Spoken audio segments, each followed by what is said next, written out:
Ya nongeye kugwikaze kuri YouTube channel yawe ngiye kukubwira abantu utagomba kwizera mu buzima bwawe kugira ngo batazagushyira hasi, kugira ngo batazakugusha. Dore yuko abantu benshi cyane bagiye bizera aba bantu nta kabuza bisanza hasi, bisanze ubuzima bwawe bumeze nabi kandi imbere bari babayeho neza. Ya dore umuntu wa mbere ugomba kwirinda wa muntu uhora mbega abashaka kugira ngo umuha amafaranga, kuko umuntu buriya umufitanye urukundo rushingiye ku mafaranga, ayo mafaranga yamaze kugenda nta kabuza muratandukana. Niyo mpamvu ugomba kwitonda. Wajya no gukora inshuti buriya bibaye byiza ushobora gukora inshuti utagendeye ku mafaranga, nimba unayafite ntukajye umuyamuha, kuko nuyamuha uba umumenyereje nabi. Mu gihe azabura aya mafaranga nta kabuza rwose bonde iri hagati yawe nawe izahita itandukana. Niyo mpamvu akenshi na kenshi ukunda gusanga abakire kenshi batareresha amafaranga abana babo, kuko bonde ibiri hagati yawe n'umwana abariye amafaranga aba yumva yuko ikiguhuje nawe ari amafaranga. Niyo mpamvu ugomba dore ikindi kintu ugomba kwirinda nimba ushaka kwirinda ubwo inshuti ugomba kwirinda nimba ushaka kugira indi inshuti ugomba kwirinda ni iyi ngiyi, ya inshuti ihora ishaka kurya idakora. Buriya iyo ufite inshuti irya idakora, nk'urugero ushobora kuba ubana n'umuntu ugasanga we ntakora ahubwo ararya gusa. Icyo gihe rero nta kabuza wisanga muri riske zo guhomba, usanga ubuzima bwawe butangiye kuba nabi. Dore yuko mu gihe urabizi iyo winjiza iyo usohora utinjiza nta kabuza usanga warostinze, ugasanga byefectinze mu buzima bwawe bwahazaza. Dore ikindi ugomba kwirinda kuzajya kwirinda izi inshuti. Ugomba kwirinda ya nshuti ihoriza ikubwira ati runaka uzi ibintu yakuvuzeho.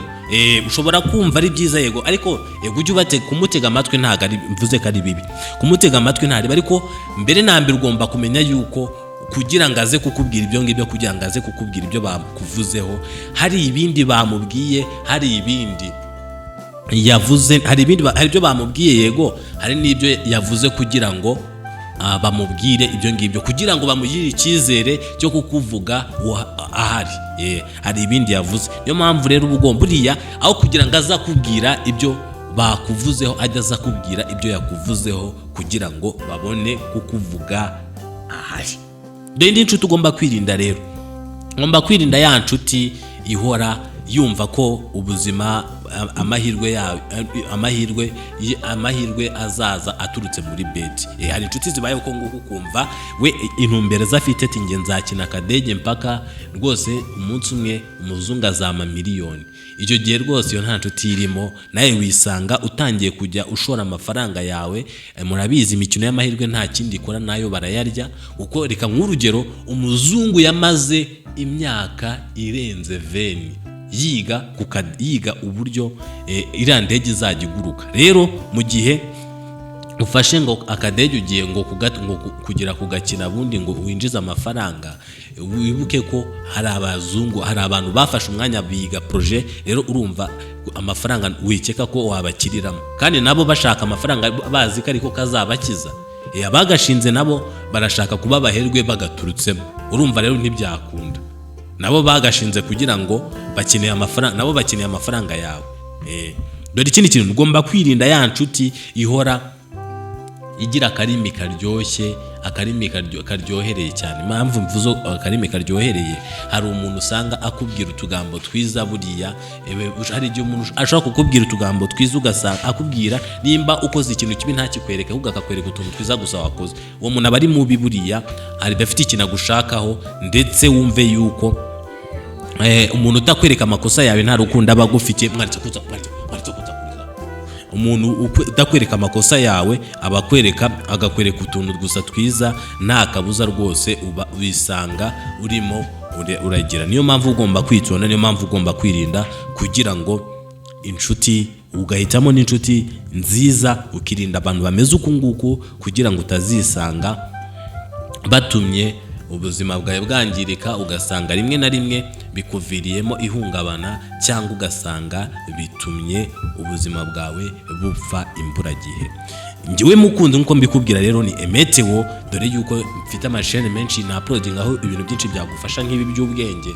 Dore yuko icyo mparanira ni ukugira ngo abanyarwanda bajye bagerwaho n'utuntu twabafasha nk'utu ngutu, dore yuko hari umuntu wumva ikiganiro cyanjye na nk'urugero nimba nk'uburyo ndi kubabwira ku ibanga ry'uburyo wakibona amafaranga yabikoresha ugasanga arakize. Benshi bajya babinyandikira muri comment, benshi bajya babimbwira ati rwose kubera inama zawe twarakize, twabonye amafaranga, kubera inama zawe twarahindutse, tubanye n'abagore bacu neza, kubera inama zawe dusigaye dufite inshuti nziza, twamenye guhitamo inshuti nziza. Niyo mpamvu uba ugomba kwitonda ugahitamo neza ndetse ugakora n'ibyo mba ndi kukubwira, dore yuko nta kindi ngiye buriya simba nkurikiye amafaranga. Icyo mba nshaka ni umutima mwiza mbagira ngo mbagezeho message, dore yuko murabizi neza buriya imbuga zo mu Rwanda yego nazo zirinjiza, ariko buriya ntago ari ibintu wakora nk'umurimo. Mba nigomwe umwanya wanjye, hari byinshi mba nakoramo, ariko nkihangana nkakora nk'iyi video kugira ngo wowe uri buyumve ugire icyo usigarana mu mutwe wawe. Rero iyo uyumvisha ugasanga utereye iyo ngiyo, nicyo kintu kimbabaza, nicyo kintu kindakaza cyane, kikanera agahinda kubona wumvishe video ntuyirangize kandi irimo ibintu byiza nk'ibi biri bugufashe, biri bukuvane mu ntera imwe bikakujyana ku yindi, biri butuma uhinduka cyangwa bigatuma urabura amafaranga. Rero yuko buriya ubwonko, buriya guhora wumva ibintu akenshi na kenshi hari akantu usigarana, ariko wa muntu ukunda kumva cyane hari twinshi asigarana akantu. Yego uyu munsi ashobora gusigarana kamwe, ejo agasigarana kandi nimba ubwonko bwe budafata cyane, ariko uko agomeza kugenda yumva video nyinshi cyangwa asoma ibitabo byinshi, nta kabuza yisanga ari umunyabwenge, afite IQ iri hejuru cyane. Niyo mpamvu ndi kubwira wowe muntu ukunda Emeteo, wowe muntu ukumva ibiganiro nk'ibi ngibi, uri umuntu uzi ubwenge, ufite IQ iri hejuru cyane, kuko nta muntu w'injiji wasobanukirwa ibyo mba ndi kuvuga, bitewe nuko ibintu mvuga. Hari abantu, umuntu w'injiji usanga ahubwo ari kwiyumvira ngo bya bindi bashyiraho ngo uburyo wakina indege, ngo uko wagira, ugasanga nibyo ari kubona ibintu bitari bumugirire umumaro, ibintu bitari bumwungure. Ariko wa muntu uzi ubwenge, wa muntu ufite ubwenge, arasacinga Emeteo akumva ibiganiro na uploading, dore ko na uploading ibintu bifite umumaro, bifite knowledge nzima, cyangwa agasacinga n'izindi channel zinyuzaho ibiganiro nk'ibi ngibi byubaka, atari bya biganiro bisenya. Yaman, dore ikindi kintu rero ugomba gukora kugira ngo ubone inshuti nzima, wirinde ndetse wirinde n'uyu muntu. Irinde wa muntu uza akubwira ati wamba, ukajya umubona gusa ari ukaje kukubwira ngo wangurije amafaranga. Iyo ni inshuti igukeneye amafaranga niyo ukurikiye, ukeka yuko mufitanye bond hagati yawe nawe, ariko ujye umenya yuko rwose ibyo akeneye ni amafaranga. Ya mafaranga ye namara gushira azahita akubwira ati itahire, nta kintu kimariye. Niyo mpamvu uba ugomba kwirinda, ukitonda, ndetse ukagerageza no kwitwararika kugira ngo aba bantu utazisanga bamaze kukwangiza, dore yuko ugomeza kugenda ubaha umwanya ari byo bizakugiraho ingaruka cyane. Kandi ukirinda buriya n'inshuti z'abakobwa muhura with the making sexy only, nta bindi mugize muhuriyo, cyangwa ugasanga wenda muhura kugira ngo gusaba ubufaranga bwawe, nta bindi, mutashobora kuganira agira ikintu bikunguraho, agira ikintu munuza wenda inama kugira, ugasanga ahubwo muhura sexy gusa cyangwa ibindi bikorwa, ugasanga ari ibyo ngibyo bibahuza gusa.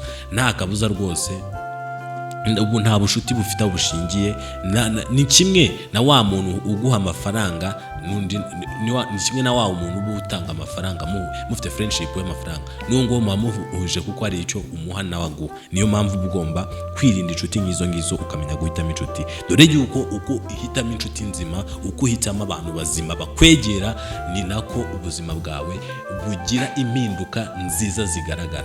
Wakoze cyane rero, wafashe umwanya kumva Emeteo, wa muntu bagezaho ibintu byiza bibafasha, bya bintu bibahindurira ubuzima, dore yuko ubuzima bwawe buriya ushobora guhindurwa n'ijambo rimwe na uploadinze muri video. Niyo mpamvu uba ugomba kumva video zanjye zose, jya kuri chaîne zanjye zose ukurikirane, umve video zose mba na uploadinze, ushobora gusanga ijambo rya guhindura ubuzima riri muri video nakoze ejo. Niyo mpamvu uba ugomba guhora wumva, ukabura update, ukanda kuri ukazogera kugira ngo uploadinga video yose igiti kugeraho gasanuka, kandi ikiganiro kitazakigucika. Wakoze cyane.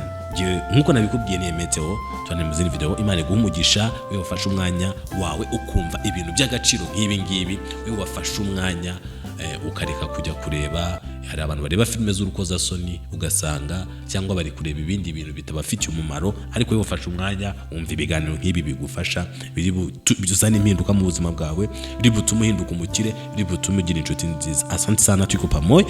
Video minota irandangira.